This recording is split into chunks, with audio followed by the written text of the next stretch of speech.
పిలువద్దము నిన్ను ఎప్పుడైనా నువ్వు ఎవ్వరు అని అడిగేనా ఆ చిత్రమే గమనిస్తున్నా కొత్తగా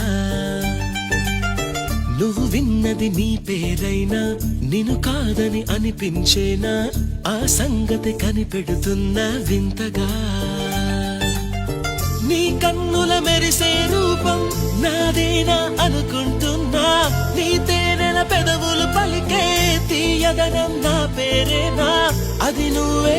అని నువ్వే చెబుతూ ఉన్నా లా లా లా లా లా.